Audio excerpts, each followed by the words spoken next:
છે મુખ્યમંત્રીની સભામાં પરાણે તાણીને હામ દઈ દઈને સભામાં માણા લાવવું પડે છે। વડાપ્રધાનની સભા હોય, મુખ્યમંત્રીની સભા હોય, કેબિનેટ મંત્રીની સભા હોય, સાંસદ સભ્યોના કાર્યક્રમો હોય, માના હામ ને બાપાના હામ ને તું નહીં આવે તો ગ્રાન્ટ અટવાઈ જશે, કેટલો તો માણસને ભીહમાં લે, કેટલો ડરાવી દબાવીને સભામાં લાવવો પડે છે। એના મુખ્યમંત્રીની સભામાં લોકો જવા તૈયાર નથી, પણ પ્રવીણભાઈ જેવા આબરૂદાર માણસો, આગેવાન ટાઈપના માણસો, સમાજનો હોકારો બનતા હોય એવા માણસોનો એક મેસેજ પડે ને લોકો આવે છે। તો રાજનીતિ શું કામ બદલવી પડે છે કે જે પ્રવીણભાઈ જેવા આગેવાનો છે એનું રાજનીતિમાં હવે કાંઈ ભાજપ વાળાએ વજન ન રહેવા દીધું, અને જે અહીંથી ચૂંટાયેલા જિલ્લા પંચાયતના સભ્યો ટાઈપના માણસો છે એ મોટા નેતા બનીને ફરે છે। જે ગુંડાઓ છે, લફંગાઓ છે, તોડબાજો છે, કટકી કરનારા છે, માફિયાઓ છે, એ બધા મોટા નેતા, એ બધા કદાવર નેતા, અને હારો માણસ ખૂણામાં ધકેલાઈ ગયો છે। એક જમાનામાં કેવા નેતાઓ હતા કે આમ એનો હોકારો સંભળાતો ઠેઠ કેટલાય જિલ્લા વટી જાય ન્યા સુધી। આ બાજુથી જસુભાઈ બારડ જેવા નેતાઓ હતા, અહીંથી પેતલજી બાપા હતા, આમ આગળ જાવ તો અમારા કેશુ બાપા હતા, એનથી આગળ જાવ તો વિઠ્ઠલભાઈ હતા, આમ આખો પટ્ટો લઈ લો તો કેવા હડીકમ હાવજ જેવા નેતાઓ હતા, ડંકો સંભળાતી ગાંધીનગર સુધી। અને આજ કેવા આવ્યા છે, કેવા આવ્યા છે તમે મારી કરતા વધુ જાણો છો કઈ છે કેવું। અને એટલે એક જમાનામાં કેવા આબરૂદાર માણસો, ઇજ્જતદાર માણસો, સમાજનો હોકારો હોય એવા માણા નેતા બનતા, અને આજ કઠણાઈ જોયો ભાજપના રાજમાં કે આપણા જ મતથી કેવા કેવા માણસો કઈ કઈ ખુરશીએ બેહી ગયા છે। એક વખત ઓલી ગામમાં પાણીની ટાંકી હોય, એમાં ઓલી ગોળ ગોળ નિહણી હોય ઉપર જવાની હોય છે ને, એટલી બધી આમ ગોળ ગોળ ગોળ ગોળ ગોળ ઉપર કોક જેવો તેવો મોટી ઉંમરનો માણસ ચડી ન કે ફેર ચડે। એકવાર એવું બન્યું ટાંકી ઉપર ગધેડો ચડી ગયો, એટલે હવારમાં ગામ જાગ્યું, અને બે ચાર જણા નજર ગઈ, બે 5 ને કીધું, 5 50 ને કીધું, બધાએ જોયું ટાંકી ઉપર ગધેડો। એટલે ગામના કોઈક જુવાનીએ ફોટો પાડ્યો કે અમારા ગામની ટાંકી ઉપર ગધેડો ચડી ગયેલ છે, અને હેઠો કેમ ઉતારવો એ આઈડિયા કોઈની પાસે હોય તો આપો। એટલે ફેસબુકમાં પોસ્ટ વાયરલ થઈ, એટલે હેઠે બ્રિજરાજભાઈ જેવાએ કોમેન્ટ કરી કે ભાઈ હેઠો કેમ ઉતારવો એ બધું કહું તમને નિરાતે, પણ આ સડ્યો કેમ એ તો કયો। કેટલાક લોકો દોસ્તો આવી રીતે ટાંકી ઉપર ગાંધીનગરમાં ચડીને બેઠા છે, કોક પૂછો તો ખરા કે ન્યા ક્યાંથી પહોંચ્યો, આ ક્યાં ના પહોંચી ગયો, આને અમારા ગામમાં કોઈ ઉધાર બીડી દેતું નહીં, આ જે કે મંત્રી છે, લ્યો ગધેડો ચડ્યો ટાંકી ઉપર। શું કરશું મિત્રો, વિચાર કરો તમે કે સારા માણસની રાજકારણમાં ભાજપે કોઈ જગ્યા નથી રહેવા દીધી, અને એટલે આમ આદમી પાર્ટી આ મોટી લડાઈ એ લડે છે કે પહેલા તો કંઈક આબરૂદાર માણા રાજકારણમાં આવે, પછી બધી ન્યાયની હકની અધિકારની પછી કહેવું, પહેલા કોઈક માણા તો હારો લાવો, હક માગવો છે પણ કોની પાસે, કોઈક હારો માણા હોવો જોઈએ રાજકારણમાં। અને આખા ગુજરાતની આ પરિસ્થિતિ છે કે જેટલો નબળો માણા એટલો મોટો હોદ્દો ભાજપમાં, અને હરીફાઈ છે એમાં કે તું વધારે હલકો હું વધારે હલકો, બેયની હરીફાઈ થાય, ઉપરથી નિરીક્ષકો આવે તમારા બે કરતા ઓલો ત્રીજો વધુ હલકો, તો કે બનાવો જિલ્લા પ્રમુખ, બનાવો આવડો, આ બનાવો, નિરીક્ષકો જોવા આવે છે, હારો કોણ છે એ જોવા નથી આવતા, ઉપરથી નિરીક્ષકો આવે, પ્રદેશ ટીમમાંથી નિરીક્ષકો મોકલ્યા છે, હું જોવે છે અહીં આવીને કે ખરાબમાં ખરાબ કોણ છે, તો હરીફાઈ થાય, સૌથી ખરાબ હોય એની ઉપર મુગટ મૂકવામાં આવે છે, આ હાલે એમ છે। કેવા કેવા લોકોને કેવા કેવી જગ્યાએ બેહાડ્યા છે દોસ્તો, અને બધું જ આપણી નજર સામે થાય છે, બધું જ આપણી નજર સામે થયું છે, કાંઈ હંતાઈ નથી કરતા, તો કાંઈક તો દોષ આપણી નજરનો હશે ને, આપણી આંખમાં કંઈક મોત્યો હશે, દેખાતું નહીં હોય કે આવા નબળા માણસોને ક્યાં સરકારે પોગાડ્યા। સારા માણસોની કોઈ ઇજ્જત આબરૂ રહી નહીં રાજનીતિમાં, તો પ્રશ્ન જઈને કહેવાનો કોને? આપણે બધાએ આપણા પરિવારનો દાખલો લઈએ કે 20 વર્ષ પહેલા આપણે જે જીવન જીવતા હતા, જે ગરીબી હશે, જે સાધન સગવડ હશે, જે સુખ સુવિધા હશે, એમાં પરિવારના વડીલ જે મોભી માણા હોય ને એને મહેનત કરી, જોખમ લીધું હશે, મહેનત કરી હશે, કેટલી બધી ઉપાધિઓ વળી હશે, અને પોતાના કુટુંબને, પોતાના પરિવારને ગરીબીમાંથી કે અસુવિધામાંથી બહાર લાવવાની કોશિશ કરીને બેઠેલા આપણે બધા જ. ઘરનો એક મોભી માણસ જો મહેનત કરે, મજૂરી કરે, સંઘર્ષ કરે તો 20 વર્ષ પછી એનું કુટુંબને કેટલો ઉપર લઈ આવ્યો હોય. પણ અવડી મોટી સરકાર તરી વર્ષથી મથે છે, નથી માખણ બનતું, નથી સાસ થતી કે નથી દૂધ ફાટતું, કે હું કરે તરી વર્ષથી એમ નામ. તમે બધા 20 વર્ષ મહેનત કરી તો વિચારો કે 20 વર્ષ પહેલા ખોવડું કેવું હતું ને આજ કેવું છે. 20 વર્ષ પહેલા ફળિયામાં હું હતું ને આજ ફળિયામાં હું છે. 20 વર્ષ પહેલા ચપ્પલ જોડા કેવા હતા ને આજ કેવા છે. હવે આપણે તો આપણી મહેનતે હારા જોડા લેવી તોય ભાજપ વાળા કે જોઈ લો મારા મિત્રો ખેડૂતોના પગમાં, પણ હું જોઈ લઈ તો વળ ખાઈ ખાઈને લીધા છે.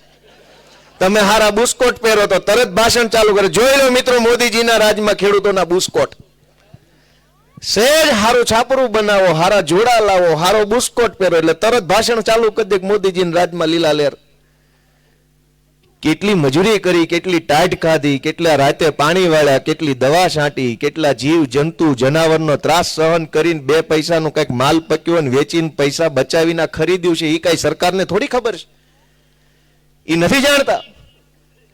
તમે વિચાર કરો કે આ પ્રવીણભાઈ બેઠા છે અહીંયા અને આજે અહીં જોડાય છે ને વખાણ કરવા એવું ન હોય. એનો મેસેજ આવ્યો ને તમે આવી ગયા એટલે એ સર્ટિફિકેટ છે કે સમાજના આબરૂદાર માણસ છે. નગર તો અમારે સરકારી બસો ન મોકવી પડે. જે નેતાની મીટિંગમાં સરકારી બસો ન મૂકવી પડે ને એ નેતા જ સમાજનો સાચો નેતા છે. એ સમાજનો ખભો કહેવાય, વાહો કહેવાય, એ સમાજનું બળ કહેવાય.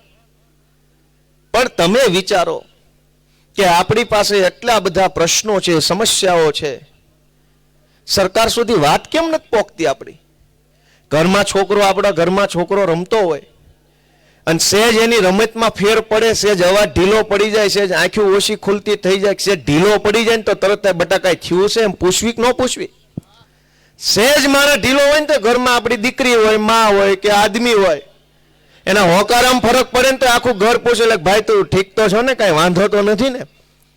સહેજ પગ થોડાક ઢીલા પડે, અવાજ ઢીલો પડે, માણા મોળો પડે, રોજ જેટલું બોલતો એને કરતા 4 વેણ ઓછા બોલે ને તો ઘરને ખબર પડી જાય. આખા ગુજરાતના ખેડૂત દુખી છે, ઘરના ડેલે બેઠેલા ગાંધીનગર વાળાને ખબર નહીં પડતી હોય કે આખું ઘર દુખી છે.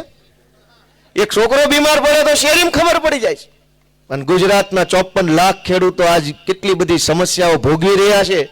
ગાંધીનગરમાં બેઠેલા સુધી સમાચાર નહીં પહોંચતા હોય કે ખેડૂતોને કેટલી સમસ્યા આવે છે. અને ગામમાં કોઈક બીમાર હોય ને તો આખા ગામને ખબર પડી જાય કે રમેશભાઈનો બાબલો બીમાર છે ને ગાંધીનગર દવાખાનામાં રાજકોટ લઈ ગયા છે ને આ સારવાર કરીને ઓલા ડોક્ટર છે ને આટલાને બિલ આવ્યું. ખબર પડી જાય કે નહીં? પડે કે ન પડે? ગામમાં કોઈક બીમાર હોય તો આખા ગામને ખબર પડી જાય. અહીંયા તો હજારો લોકો દુખી છે તો ગાંધીનગર વાળાને નજરમાં કેમ નથી આવતું? કઈ ધૂતરાષ્ટ્ર તો નથી બેહી ગયા ને ગાંધીનગરમાં? ધૂતરાષ્ટ્રને કાંઈ દેખાતું નહીં અને એટલે એનું પતન થયું. એને નજર સામે હાલતો અન્યાય ન દેખાણો, નજર સામે હાલતું શોષણ ન દેખાણું અને એટલે ધૂતરાષ્ટ્રનો ને એના વંશ વારસોનું નિકંદન નીકળી ગયું. આજે ગાંધીનગરમાં ધૂતરાષ્ટ્રો આવ્યા છે, એને ગુજરાતના ખેડૂતોની પીડા દેખાતી નથી એટલે હાલ તો ઓલા ધૂતરાષ્ટ્રનો થયો એવું જ આનો હાલ થવાનો છે એ નક્કી છે. દોસ્તો, જેને ગામડાના માણસની પીડા ન દેખાય, જેને ગરીબ માણસનો નિશાસો ન દેખાય, એનું પતન નિશ્ચિત છે, થવું જ જોઈએ. કેમ ન થાય?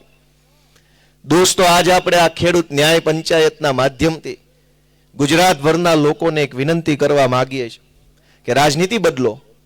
અમે બધા આવ્યા રાજનીતિમાં, હું કામ આવ્યા ને ક્યાંથી આવ્યા? ગોપાલભાઈ ઇટાલિયા તો પોલીસમાં કોન્સ્ટેબલ હતા, ઓહો વિસલ બિસલ મારીને મજા કરતા હતા. ક્યાં રાજકારણના રવાડે ચડવાની જરૂર હતી? અમારા ખાનદાનમાં કોઈ રાજકારણમાં નથી. હું તો પાર્ટીમાં આવ્યો તેથી ખબર નહોતી પડતી પાર્ટીમાં હોદ્દા કેટલા હોય, નાની ટિકિટો કોને દેવાની હોય, કોઈ ખબર પડતી નહોતી. પણ દાજાતા એટલું બધું રાજકારણીયાથી કે નક્કી કર્યું કે હવે અહીંયા જ જવું છે. આ શું છે એ જોઈ લઈએ આપણે. તે મિત્રો, ગામડાનો માણસ દુખી છે આજ અને એના દુઃખની વાત ગાંધીનગર સુધી પહોંચતી નથી. વિસાવદરની જનતાએ મને ધારાસભ્ય બનાવ્યો પછી હું ગાંધીનગરના આટા ફેરા મારા વધ્યા છે. મને એમ હતું કે ભાઈ અહીંથી હું ગામડામાંથી લોકો પાસેથી બધી વાત જાણીને મુદ્દાઓ લઈને લખીને ગાંધીનગર જઈને કહીશ, સરકારને રજૂઆત કરીશ કે ગામડામાં આમ છે તેમ છે, આ પ્રશ્ન છે. ગાંધીનગર ગયો તા જોયું કે અહીંયા કઈ સરકાર બરકાર જેવું છે જ નહીં, ખાલી સર્કસ હાલે છે. હાવ કોઈ સરકાર જ નથી અને સર્કસ છે. રજૂઆત કોને કરો? તમે એમ કહો ગોપાલભાઈ જાઓ, તમે કહો ગાંધીનગર સરકારને રજૂઆત કરો કે આ ટેકાના ભાવે ખરીદી આલે છે, એમાં ખેડૂતોને અન્યાય થાય છે. ધારો કે જાય રજૂઆત કરવા, તો ન્યા સર્કસ છે. તમે જે કૃષિ મંત્રીને રજૂઆત કરીને આવો ગાંધીનગરથી અહીંયા તમે વંથલી પોગો ત્યાં ન્યા કૃષિ મંત્રી બદલાઈ જાય, મંત્રીમંડળમાં ફેરફાર. વળી તમને એમ થાય નવો આવ્યો એને કઈ આવો, વળી પાછા જઈને કઈ ના હોતા નવો મંત્રી. આમાં હું કેવું, કોને કેવું? અને પરિસ્થિતિ નેતાની જોવો, નેતાની પોતાને કઈક વટ તો હોય કે ન હોય? કોઈ માણસને કઈક વટ જેવું તો હોવું જોઈએ કે નહીં? જેનામાં પોતાનામાં વટ ન હોય એ માણાના ગાડે બેહીને આપણે ન ઊંડા ખાડામાં પડીએ. આ દરેક મંત્રીને ગમે ત્યારે રાતમાં દિલ્હી ચિઠ્ઠી આવે કે હાલો નીકળો, એ કઈ પૂછતોય નથી હું કામ, પણ અમારો હું વાંક છે, કહેવા જેવાય નથી રહ્યા, બોલવા જેવા નથી રહ્યા. અને એવા મંત્રી બનીને બેઠા છે જે એટલું કઈ નથી એકતા, કાઢો છો હું કામ? ગામમાં કોક તું કહી જાય ને તો 3 પેઢી સુધીનું બાંધણું ઊભું રહે કે આના દાદા તું કહી ગયા મારા દાદાને. એટલે અમારે ડખો છે ને ગમે એ ચૂંટણીમાં ડખો હામો આવે. દરેક ચૂંટણીમાં તું કહી ગયા એટલો તો વટવાળા આપણે માણસો ગણાઈએ કે વગર વાંકનું કોઈ મને કઈ કહી ન જાવ, વાંકમાં 2 લાફા મારી લેજે, પણ વગર વાંકનું તું નહીં સાંભળવામાં આવે એવો વટ તો ખરો ને આપણો કાઠિયાવાડનો. હવે કેવા મંત્રી બન્યા છે. સંગીત ખુરશીની રમતની જેમ સંગીત ખુરશી હાલે, દિલ્હીથી ઓલું ડુક ડુક ડુક ડુક ડુક ડુક કરે એટલે ગોળ ગોળ ફરવાનું સંગીત ખુરશીની. એકેય મંત્રીની હિંમત નથી કે એમ પૂછે કાકા મને કાઢો છો હું કામ? હવે એટલું ન બોલીએ કે એ આપણી હાટું હું બોલે, એની હાટું નથી બોલી એકતા, એવા તો મંત્રી બનાવ્યા છે. પણ દોસ્તો, આ બધી જ પીડાનો જવાબ હું, રસ્તો શું? એક જ રસ્તો છે કે રાજનીતિમાં બદલાવ આવે, સારા માણસોને મત આપો, આબરૂદાર માણસોને મત આપો, સમાજમાંથી આવતા માણસ હોય, જે ઇજ્જતદાર માણસ હોય એને મત આપીને જ્યારે તમે નેતા બનાવવાનું ચાલુ કરશો ત્યારે અડધા પ્રશ્નો આપમેળે ઓછા થઈ ગયા હશે. આપણા જૂના જમાનાની પ્રથા હતી કે ડેલે એક ભાભો બેઠો હોય, આપણા ગઢા બાબલા હોય એ ડેલે બેહે અથવા ગામના સોરે બેહે, પાદરે બેહે. એક હારો વજનદાર ભાભો, અમારી બાજુ ભાભો બોલે એટલે એવું ન લાગતા પાછા ભાભો કેમ કે, એક વજનદાર ભાભો જો ડેલીએ બેઠો હોય ને તો એ ડેલીની અંદર કોઈ દુઃખ ન આવે, નબળી વાત ન હોય, નબળું વેણ ન હોય, નબળો વિચાર ન હોય, નબળો દિવસ ન આવવા દે, કેમ કે ડેલે એક અડીખમ ભાભો બેઠો હોય. આ ગુજરાતમાં 156 ભાભા ચૂંટાડીને મોકલ્યા છે પણ દુઃખનો કોઈ પાર નથી.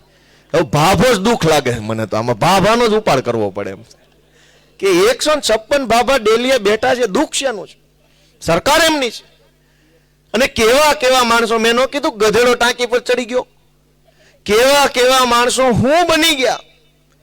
ગૃહમંત્રીએ હમણાં એવું નિવેદન કર્યું, કદાચ તમારા કોઈના ધ્યાનમાં હોય તો, એણે એમ કીધું કે ભાઈ પહેલા તો કોંગ્રેસના રાજમાં ખેડૂતો કે એક સિઝન લેતા, માંડ એક સિઝન લેતા, માંડ પૂરું પડતું, કે નરેન્દ્રભાઈ આવ્યા પછી 3 સિઝન લે, આમ કરીને 3 સિઝન કે ખેડૂતો લઈ રહ્યા છે, એનું મને ગર્વ છે એમ કીધું.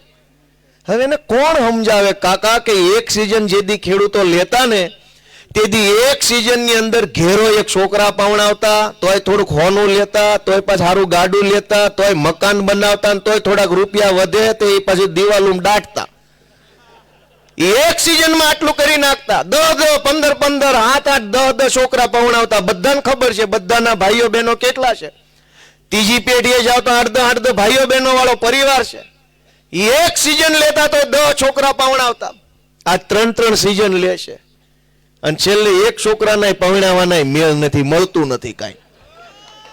3 સિઝન હું લીધી, આમાં છોકરો પાવણે એમ નથી. ગામો ગામ વાંઢા વિસ્તાર થઈ ગયો છે. ભલે આપણે દાંત કાઢીએ પણ વાત વ્યવહારિક છે કે નહીં મારી? જેથી એક સિઝન લેતા ને તેથી બધું ગોઠવાઈ જતું હતું, હમું હુતરું પડી જતું હતું. એક સિઝન વાળા ખેડૂતો હોનાના બટન વાળા જભા પહેરતા, આ 3-4 બટન હોનાના હોય ઉપરથી, હવે આ નરેન્દ્રભાઈની સરકાર આવી 3 સીઝન લેશે, જભા હોનાના બટન રૂકે જભા જ નથી, જભા વગરના ખેડૂત કર્યા છે. ક્યાં લુગડા લેવા જવા? અને આટલી પીડા. જોકે હું ભલે દાંત કાઢીએ છીએ આપણે, અને હું વાત એવી કરું છું કે હસવાનું આવે. હું કામ? રોવીને તો આપણા આંસુડાની કદર કે કિંમત ભાજપ વાળા કરે એમ નથી, એટલે દાંત કાઢતા કાઢતા પાડી દેવાના છે. રોયે મેળ નહીં પડે આપણો. રોશું તો જોશે કોણ? રોશું તો કાયર ગણશે. રોશું તો એમ કે એક નબળો છે, 2 ધોકા બીજા મારો. રોવું નથી, પણ દાંત કાઢતા કાઢતા કાઢતા નીકળો. હાવણો કાઢો અને દાંત કાઢતા. ખબર ન પડવી જોઈએ કે હું થઈ ગયું. વિસાવદરમાં કેવું થયું? દાંત કાઢતા કાઢતા વિદાય આપી, હસતા મોઢે વિદાય. કે છે ને હસતા મોઢે, રોતા નહીં પ્લીઝ. આપીને વિદાય હસતા મોઢે. હસતા મોઢે વિદાય આપવા માટે આપણે બધા તૈયાર થવાનું છે મિત્રો. દોસ્તો, મારે તમને એ વિનંતી કરવી છે કે આપણા બધાની પીડા ઘણી બધી છે, પણ વાત ઉપર પોકતી નથી. મેં તમને હમણાં કીધું, ગામમાં કોઈક માંદું પડે તો આખા ગામને ખબર પડી જાય, તો આખો ગુજરાતના ગામડા માંદા પડ્યા એના સમાચાર નહીં ઉપર પોકતા હોય. સૌથી મોટી જો સમસ્યા જે ઉપર પોકતી નથી, આ દર વાવણી ટાણે ખાતરની ઉપાધિ આવે છે. ખાતર ઘટે જ કરે, જેથી તમારે જોતો હોય તેથી જ ન હોય. દર વખતે ખાતર ઘટે જ. કોઈ દી એવું થયું દારૂ ઘટ્યું 31 ઉપર? કાં કોઈ દી દારૂ ન ઘટ્યો? કે 500 પીનારાનું ટોળું જુનાગઢ કલેક્ટર ઓફિસ ગયું, મુર્દાબાદ દારૂ ઘટ્યો, મુર્દાબાદ દારૂ ઘટ્યો. એમ જે દારૂ પર પ્રતિબંધ છે એ દારૂ ઘટતો નથી. જે ખાતર પર પ્રતિબંધ નથી તો એ ઘટ્યા જ કરે છે. મને એક એવો વિચાર આવે છે કે મુખ્યમંત્રી ગૃહમંત્રીને વિનંતી કરું કે આ ખાતર વેચવાની સિસ્ટમ એની બુટલેગરોને હોપ દો, ઘટે જ નહીં. કેમ કે બુટલેગરો પાસે કોઈ દી દારૂ નો ઘટ્યો, અને કોઈ દિવસ લાઈનમાં ન ઉભું રહેવું પડે, ઘરે આવીને આપી જાય એવું સારું કામ ઈ કરે છે ગુજરાતમાં.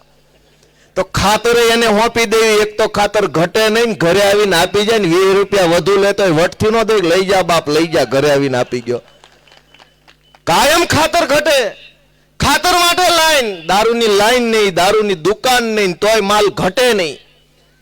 તો મને એમ લાગે આ સરકાર ભાજપની કરતા બુટલેગર હારા. પૈસા લે પ્રમાણે સર્વિસ તો આપે. આ તો કેટલાય પૈસા લઈ જાય તોય લાઈનની લાઈન જ. અને એક લાઈન પૂરી ન થાય તો બીજી ચાલુ. ખાતરની લાઈનમાં જ નીકળો તા ટેકાની લાઈનમાં. ટેકાની લાઈનમાં જ નવરા થાવ તો કે માવઠાના ફોર્મની લાઈનમાં ઉભા રહી જાઓ. માવઠાની લાઈનમાં જ પૂરા થાવ તો કે નવી મંડળી ઉપાડવાની છે, ઉભા રહી જાઓ લાઈનમાં. મંડળી ઉપાડી લો તો પાછું નવા ખાતરની લાઈનમાં લ્યો. લાઈનમાં અડધાના તો વાળ ધોળા થઈ ગયા. પણ આ પીડા કેમ ગાંધીનગર નથી પોકતી? ગામના સરપંચ છૂટ્યા છે, એની ઉપર તાલુકા સભ્ય છે, એની ઉપર જિલ્લા સભ્ય છે, એની ઉપર ધારાસભ્ય છે, એની ઉપર સાંસદ સભ્ય છે, એની ઉપર મંત્રી છે, એની ઉપર મુખ્યમંત્રી છે. કેવડી મોટી લાઈન બનાવીશ. એક પ્રશ્ન તો આપણે ઉપર જવો જોઈએ ને, વાયા. અને એક પ્રશ્ન ઉપર પોગાડવામાં વાર કેટલી લાગે? આ જે કઈ જુનાગઢના ભાજપના નેતાઓ જે કઈ બધા બેઠા છે, ગાડીઓ બધા કાઢે ને એક ગાડીમાં 10-12 જણા બેહીને ગાંધીનગર જાય ને કહી દે કે ભાઈ જુનાગઢમાં આટલી સમસ્યા છે. તો ગાંધીનગર સુધી આપણો પ્રશ્ન પહોંચાડવામાં વાર કેટલી? 300 કિલોમીટર કાપતા વાર લાગે એટલી. તો એ તરી વરથી આપણી વાત કાં ગાંધીનગર નથી પહોંચતી? મને એમ લાગે છે કે કાં કોઈ કહેવા વાળો નહીં હોય ગાંધીનગરની અંદર, અને કાં ગાંધીનગરમાં કોઈ સાંભળવા વાળો નહીં હોય કેનારા હશે. તો બેમાંથી એક સમસ્યા હશે, નહીતર આપણો પ્રશ્ન ત્યાં ન પહોંચે. અને હું કામ ન પહોંચે? અને આજ ખેડૂત કેટલી વસ્તુમાં પરેશાન છે, પણ ટીવીમાં શું આવે? કેટલાક લોકો શહેરોમાં રહે છે, મારે એને વિનંતી કરવી છે કે શહેરોમાં રહ્યો છો, ભગવાન તમને 100 વર્ષ ના કરે, એમાં કઈ ના નથી, પણ શહેરોમાં રહીને તમે ખેડૂત વિશે ખરાબ વિચારો છો ને તો ભગવાન માફ નહીં કરે. ઉગાડ પગાના નિહાકા ન લેવાય. અહીં કેમ પૂરું કરે છે તો ખેડૂત જાણે છે. શહેરમાં જન્મે શહેરમાં મોટા થાય એને એમ જ લાગે છે કે ખેડૂતોને લોન સરકાર આપે ખેતી કરવા, માલ પાકે તો ટેકાના ભાવે લઈ લે, ખાતરમાં સબસિડી, ટ્રેક્ટરમાં સબસિડી. આ તો બધા મોજે મોજ કરે છે. આ મોજ કરવા લે, બધાને એવું શીખવાડે છે. ટીવીમાં એવું આવે કે આને તો બધું સબસિડી વાળું જીવન છે. તારી સબસિડી ટેકે આવત ને તો લુગડાઈ ન વધ્યા હોત. આ તો મહેનત કરી એટલે અહીં પહોંચ્યા છે. ટ્રેક્ટરો છે, કોકની પાસે સાયકલ છે, કોકની પાસે ગાડીઓ છે. પણ શહેરમાં એવું માહોલ બનાવે. અને એટલે શહેરમાં કાયમ કે ભાઈ આ તો ખેડૂતો છે, આને તો બધું સરકાર અમારા ટેક્સના પૈસા આને જ આપી દેશે. એવું નથી મારા ભાઈ. એ તો જાવ એક દી રાતે બત્તી લઈને પાણી વાળવાનું, હવે હમણાં આવશે ને જોજો જે ઉભા રહ્યો તો સીધા ટાંટિયા ધ્રુજ્યા વગર. દીપડા આવે, હવજ આવે, વીસી આવે, સાપ આવે, નીલગાય આવીને ખાઈ જાય, થોડુંક ભૂંજરા ખોતરી જાય, છેલ્લે કોક કરદો કરી જાય, કોક ટેકામ લઈ જાય, કાંઈક છેલ્લે વધે ત્યારે ખેડૂતના ઘરમાં આવે. પણ એ વાતની ચિંતા ગાંધીનગરમાં નથી. અને ગાંધીનગરમાં કેમ નથી? દરેક મુદ્દો ગાંધીનગરમાં હોવો જોઈએ, પણ કેમ નથી? માણા જેવા હારા ચૂંટાઈ ગયા છે આપણા મતથી, મુદ્દો ગાંધીનગરમાં થોડો હોય. કોક પ્રવીણભાઈ જેવો માણા, કોક ભાઈ વનરાજભાઈ જેવો માણા, કોક હેમંતભાઈ જેવો માણા, કોક ઈશુદાનભાઈ જેવો લાગણીશીલ માણા ચૂંટણી જીતે તો એની પાસે આશા રાખી શકે કે બાપ તું તો ઘરનો છો, તું કરીશ, અમને ભરોસો છે ને, તું જા કરીને કે. હવે આ તો કેવા કેવા ચૂંટાઈ ગયા, એને કહેવા ન જવાય, મોઢા તોડી લે આપડા. અને બધાને અનુભવ છે જુનાગઢના ભાજપના નેતાની તો ઓફિસે મળવા ન જવાય, નકર હાર પાસે હુંય કરે. દોસ્તો, મારે તમને એટલી જ વિનંતી છે બધાને, આ ટીવી કેમેરાના માધ્યમથી જે લોકો જોવે છે એને, કે જરાક આપણે આપણો આત્મા જગાડવો પડશે. અગર બધું જ જગ્યાએ કંઈક અન્યાય અત્યાચાર થઈ રહ્યો છે તો એક બટન દાબવા પૂરતી ભૂલ આપણી ગણવાની કે નહીં ગણવાની? ભાઈ ઈ ખોટા છે તો એને બટન કોને દાબી ગયું? આપણે આજુબાજુમાં આપણા કુટુંબ પરિવારમાં કોઈ કહી જતો હોય, બટન દબાઈ જતો હોય ભાજપનું, તો એને રિક્વેસ્ટ કોણ કરશે કે ભાઈ હવે તો પાછો વળ, આ બધું ન કરાય, આત્મા જગાડો. અનેક સમસ્યાઓથી ગુજરાતના ગામડાના લોકો પીડાઈ રહ્યા છે. દુઃખ ઓછા નથી થતા, વધતા જાય છે. આપણે ઉઠીને ક્યાં કહેવાનું? દીકરોને કંઈક તકલીફ પડે તો બાપને કહે, પણ બાપ જ ન સાંભળે તો કહેવાનું કોને કહે? પડખેન ઘરે કહેવા જવાય? આજ સામાન્ય માણસને કોઈ તકલીફ પડે તો પોલીસ સ્ટેશન જવું પડે, પોલીસ જ ન સાંભળે તો કોને કહેવાનું? જમીનને લગતી તકલીફ પડે તો મામલતદાર પાસે જવાનું, મામલતદાર જ વડકા કરે તો કોને કહેવાનું? ગામની અંદર કંઈક નાના મોટા સરકારી કામ, રોડમાં, ગટરમાં, કેમેરામાં તકલીફ પડે ટીડીઓને કહેવું પડે, પણ ટીડીઓ જ હામો થાય તો કોને કહેવાનું? કંઈક જંગલને લગતા, કંઈક વીજળીને લગતા પ્રશ્નો ઉપસ્થિત થાય, નવા કનેક્શનને લગતા, કનેક્શન ટ્રાન્સફર કરવું, થાંભલા નખાવા, ટીસી બળી ગયું, કંઈક પ્રશ્ન બને તો આપણે જીબીને કહેવાનું, પણ જીબી વાળો હામી બંદૂકો કાઢે તો? દોસ્તો, તમારા દરેક પ્રશ્ન લઈને તમે સરકાર પાસે જાઓ, પણ સરકારે જે માણસ બેસાડ્યો છે એ તો હામો થાય છે, એ તો તમને દુશ્મનની જેમ જોવે છે. આ તો તમને એમ કે આવી ગયો ભાઈ બકરો, કાપી નાખો આને. તો ક્યાં જઈને કહેવાનું? સામાન્ય માણસને કોઈ તકલીફ પડે તો એ સરકારને જઈને કે, પણ સરકાર પોતે જ એક તકલીફ બની ગઈ હોય તો કરવાનું શું? અને એટલે મારી તમને બધાને એક વિનંતી છે કે આપણો આત્મા જગાડો, આપણો આત્મા જગાડો દોસ્તો. આપણા મનને પૂછીએ કે આપણે શું કરી રહ્યા છીએ, શું કરવાના છીએ. આ અમારી જેવા જુવાનિયા ઝંડો લઈને નીકળ્યા છે. કેટલાક વર્ષ પહેલા જ્યારે હું આમ આદમી પાર્ટીનું કામ લઈને ગામડે ગામડે જતો હતો, કોક જિલ્લામાં 8 જણા, કોક જિલ્લામાં 9 જણા, કોકમાં 10, બહુ સારું હોય તો 20 જણા આવે સભામાં.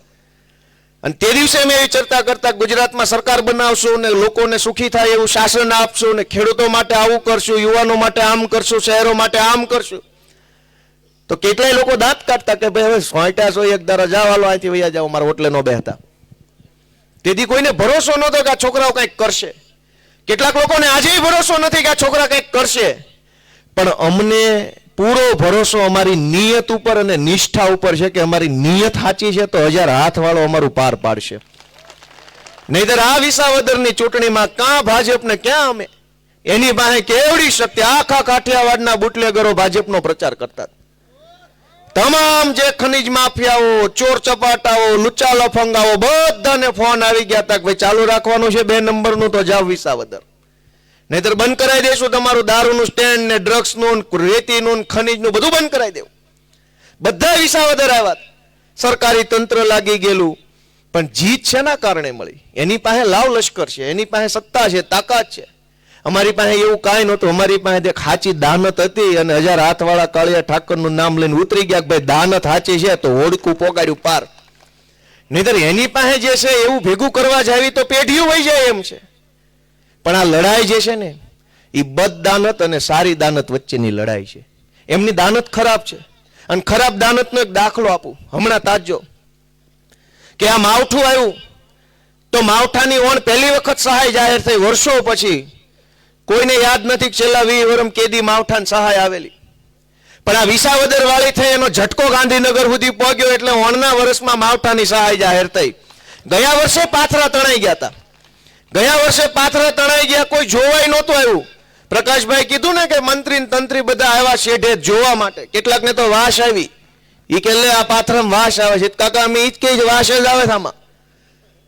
પણ કેટલી બદદાનત છે સરકારને એ જુઓ કે માવઠાની સહાય જાહેર કરી અને એવડી જાહેરાત કરી કે જાણે હવે બધા ખેડૂતોના ફળિયા મેં કે હેલિકોપ્ટર આવી જાય એવડું કંઈક આપવાના છે કે 10,000 કરોડ કીધું. ભાઈ આ કંઈક હારા લુગડા પહેરીને આવ્યો તારું, એવી જાહેરાતો ચાલુ કરી 10,000 કરોડની કે સહાય આપવામાં આવશે.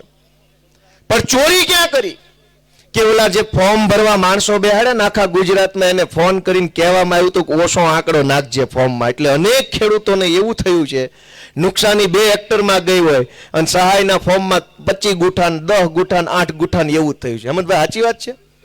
થયું છે તમારા વિસ્તારમાં? અનેક ખેડૂતોના ખોટા ફોર્મ ભરી દીધા. સરકારી માણસોને કઈ કઈ ઓછા ફોર્મ ભર્યા. 10 વીઘામાં નુકસાન થયું હોય અને લખ્યા 2 વીઘા. ભાઈ વરસાદ જ પડ્યો છે, માવઠું જ આવ્યું છે, નુકસાન જ ગયું છે, 2 વીઘામાં કેમ ગયું? 10 વીઘામાં ન પડ્યો વરસાદ. પણ જેને આપણે ત્યાં કહેવત છે ને બાપના પેટ પડીને કામ કર્યું ન હોય ને કરી ન શકે. આ સરકાર ચોર સરકાર છે. ભાજપના માણસો ચોરી કરે છે, બધાના જ છે, એ સારું કામ નથી કરી શકતા એટલે માવઠામાં ચોરી કરી. અનેક ખેડૂતો મને કાલે મળ્યા કે વીસી થી ભૂલ થઈ ગઈ છે ફોર્મ ભરવામાં. એટલે પહેલા મને એક ખેડૂત મળ્યા તો મને એમ લાગ્યું કદાચ ભૂલ થઈ ગઈ છે. બીજા મળ્યા, ત્રીજા મળ્યા, 8માં મળ્યા, 10માં મળ્યા. દરેક ખેડૂતને એવું સમજાવવામાં આવ્યું ગામમાંથી સરકારી માણસો દ્વારા કે વીસી થી આંકડો નાખવામાં ભૂલ થઈ ગઈ છે. 3 હેક્ટર 4 હેક્ટર અને પાછળ લખ્યો 4.208 તો 0.208 નાખી દીધું વળતરના ખાનામાં. 1માં ભૂલ થાય, 2માં ભૂલ થાય, 25માં ભૂલ થાય, 50માં ભૂલ થાય.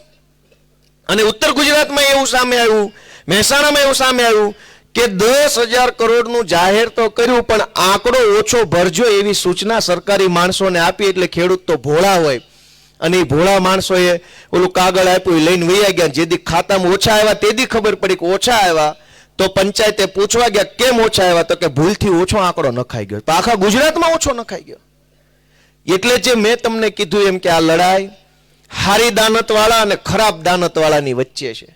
તમારા મતથી, તમારા આશીર્વાદથી હારી દાનતવાળો ચૂંટાશે તો ગુજરાતનું ભલું થશે અને ખોરી દાનતવાળો ચૂંટાશે તો હજુ ખાડામાં જવાનો છે સમાજ. દોસ્તો એટલે હું તમને એવી વિનંતી એક છોકરા તરીકે કરું છું. હું તો બહુ નાનો માણસ છું, ઉંમરમાં, અનુભવમાં, રાજકારણમાં નાનો માણસ છું. કેમ કે ધારાસભ્ય 6 મહિના જૂનો છું, હેમંતભાઈ 3 વર્ષ જૂના છે. એટલે બધી જ રીતે હું નાનો છું. પણ અમારો વિચાર મોટો છે કે ગુજરાતભરના લોકોને સારી સુવિધા મળે, સારી સેવા મળે, એના માટે અમારે જે સહન કરવું પડે અમે કરશું. દોસ્તો અમારા રાજુભાઈ બોરખતરિયા, અમારા પિયુષભાઈ પરમાર, રાજુભાઈ કરપડા, પ્રવીણભાઈ રામ, અડધા લોકો અહીંયા બેઠા છે, અડધા જેલમાં છે. ગુજરાતમાં તમે જુઓ કે જેલમાં જવાની જેને જેને બીક લાગે ને ભાજપમાં વયા જાય છે. ઉપરથી ફોન આવે ભાઈ શું કરવાનું છે? ના સાહેબ આવું જ છું, કાલે જ ગાંધીનગર આવીને ખેંચ પહેરી લઉં છું. જેને જેને જેલમાં ન જવું હોય ને ભાજપમાં જાય છે. અને ગુજરાતની અમે એક એવી વટવાળી પાર્ટી છે ભાજપમાં ન જવું હોય ને એટલે અમે જેલમાં જવાય તૈયાર છીએ. જ્યાં લઈ જાવ ના લઈ જાવ, ભાજપ નો હાલે. જેલમાં રાખો. મારી ઉપર કેટલા કેસ છે? 30 કેસ છે.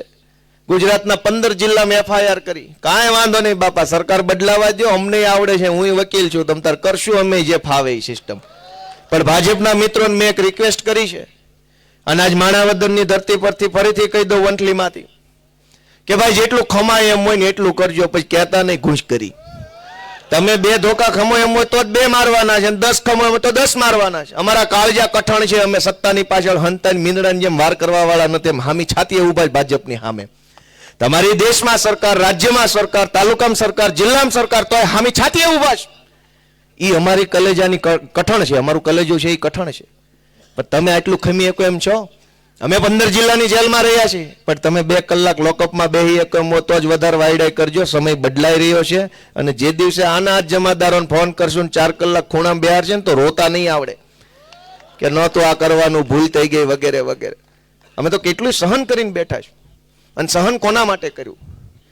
લોકોનું ભલું થાય, સમાજનું સારું થાય, હારા માણસના હાથમાં નેતૃત્વ આવે. લાગણીશીલ માણસ હોય, સંવેદનશીલ હોય, સમાજનું કંઈક સાંભળે, કોકને કંઈક માન આપે, કોકની કંઈક વાતને જુએ, એવા માણસના હાથમાં નેતૃત્વ આવે એની કોશિશ અમારા અરવિંદ કેજરીવાલજી કરી રહ્યા. દોસ્તો, ઈશુદાનભાઈ ગઢવી એવી કોશિશ કરી રહ્યા કે આપણે બધા સહિયારો પ્રયત્ન કરીએ અને હારા માણસના, આબરૂદાર માણસના હાથમાં નેતૃત્વ આવે એવું કામ અમે કરવા જઈ રહ્યા છીએ. એટલે દોસ્તો, તમારા બધાના આશીર્વાદ અમને મળે એવી હું આશા રાખું છું. ફરી એક વખત પ્રવીણભાઈ અને વનરાજભાઈને હું આમ આદમી પાર્ટીમાં સ્વાગત કરતા ખૂબ હરખ અનુભવું છું, ખૂબ ગર્વ અનુભવું છું. આમ તો અમારી પાર્ટીમાં જુવાનિયા જાજા છે, બિન અનુભવી ગણાય. પ્રવીણભાઈ તો અનુભવી છે 2 પેઢીથી. આ અમારા રાજુભાઈ બોરખતરિયા, પિયુષભાઈ, રાજુભાઈ કરપડા, હું, આ બધા જુવાનિયા છે 40 થી અંદર વાળા, 35-36 ની ઉંમર વાળા અમે બધા છે. અમારી પાસે અનુભવ ઘટે છે, એ આજ વંથલીથી પ્રવીણભાઈના માધ્યમમાં અનુભવ આવી ગયો. એ અનુભવીને અમે જુવાનિયા, એ દિશા બતાવશે ને અમે દોડ્યા કરશું. ઝીકો ભાઈ ઝીકો, તમતારે જુવાન માણામાં જોર જાજુ હોય, ઉંમરવાળા માણસમાં અનુભવ જાજો હોય. હવે અમારે 2 વકલ આવી ગઈ છે એટલે હવે ઉપાધિ નથી. તાલુકા જિલ્લા પંચાયતની ચૂંટણીમાં મને એમ લાગે છે કે ધાર્યા બહારનું કાંઈક સારું પરિણામ જુનાગઢ આખા જિલ્લામાં આવવાનું છે. એટલે વનરાજભાઈ, પ્રવીણભાઈ, એમનો પરિવાર, કેમ કે પરિવાર આપણને સપોર્ટ કરે એ બહુ મોટી બાબત છે. રાજકારણમાં ઘણી વખત પરિવાર જ પહેલા તેમ કે ભાઈ રહેવા દે ને, એ બધું ન કરાય, બરાબર છે જે છે એ. પણ પરિવારને હું ધન્યવાદ આપીશ, એમનો હું આભાર વ્યક્ત, કેમ કે સંઘર્ષ કરવો અમને ખબર છે કે સત્તાની સામે પડવું ને એ બહુ અઘરી બાબત છે. સત્તાના ખોળામાં બેહીને ઘોરેક્યું કરવી ગમે ને, એ તો બહુ મિનડાનું કામ છે. એ તો ગમે એ માણા કરીએ કે ભાજપમાં જોડાય હાવ હાવ કર્યા કરી, એ કાંઈ બહુ મજાની વાત નથી. પણ ભાજપની સામે એક હાંકલો મારી લો ને એ મજાની વાત છે. પણ એની અંદર પરિવારે વિચારતો હોય ને કે ભાઈ તું શું કામ આટલું જોખમ લે, તારે શું લેવા દે, બધા કોઈ નથી પડીને તું એક જ કેમ. પણ એ મુશ્કેલ જ્યારે નિર્ણય લેવાનો હોય કે આ પાર્ટીમાં રહેવું, ઓલી પાર્ટીમાં રહેવું, આ કામ કરવું, ઓલું કામ કરવું, ત્યારે પરિવારનો નિર્ણય બહુ મહત્વનો હોય. મને એવું લાગે છે કે વનરાજભાઈ, પ્રવીણભાઈના પરિવારના સભ્યો હશે, પુરુષ સભ્યો, મહિલા સભ્યો, બધાએ એમને ટેકો આપ્યો હશે અને ત્યારે જ આટલો સરસ કામ એ આગળ વધી શક્યા છે. પરિવારનો આભાર. આપ બધા આવ્યા આટલી મોટી સંખ્યામાં, યુવાનો, વડીલો, એ બધાનો પણ હૃદયપૂર્વક આભાર માનું છું. સૌને મારા પ્રણામ. જય શ્રી કૃષ્ણ.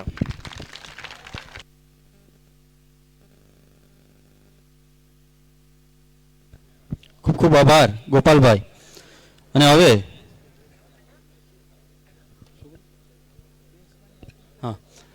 થોડીક વાર 5 જ મિનિટનો પ્રોગ્રામ આપણો બાકી છે, તો મિત્રો મારો આગ્રહ છે કે સર્વે પોતાનું સ્થાન ન છોડે. અને હવે હું મહેશભાઈ કોટડિયા અને જેતપુરથી તેમની ટીમને હું મંચ ઉપર આમંત્રણ આપું કે તેઓ આવે અને હારતોડાથી ગોપાલભાઈ ઇટાલિયા, હેમંતભાઈ ખવા, બ્રિજરાજભાઈ સોલંકી, રાજુભાઈ બોરખતરિયા, પિયુષભાઈ પરમારનું સ્વાગત કરશે. વનરાજભાઈ ચાવડા આજના કાર્યક્રમને લઈ અને આભાર વિધિ.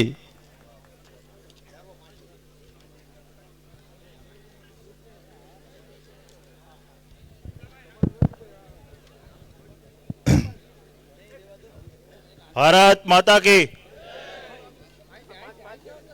મંચ ઉપર બિરાજમાન યુવાનોના આદર્શ ભાઈ શ્રી ગોપાલભાઈ, અમારા મુરબ્બી ભાઈ શ્રી હેમંતભાઈ, આમ આદમી પાર્ટીની પ્રદેશ